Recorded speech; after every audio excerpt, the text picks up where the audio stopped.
আপনারা দেখতে পারতেছেন হযরত ওয়াইস আল কার্নি রহমতুল্লাহির রওজা শরীফ, যেখানে ওমানের সালালা শহরে।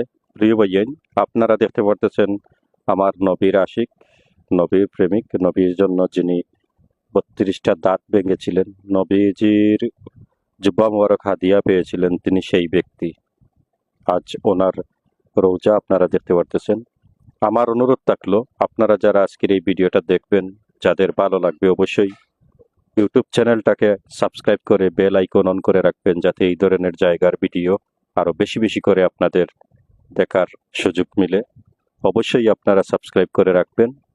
আর যারা এই ভিডিওটা আমার ফেসবুক আইডি থেকে দেখতেছেন, অবশ্যই আপনারা ফেসবুক আইডিটাকে ফলো করে রাখবেন, যাতে এই ধরনের ভিডিও আরো আপনারা দেখতে পারেন। তো ভাইয়েন, কথা না বাড়িয়ে আপনারা দেখেন এমন একজন ব্যক্তির রওজা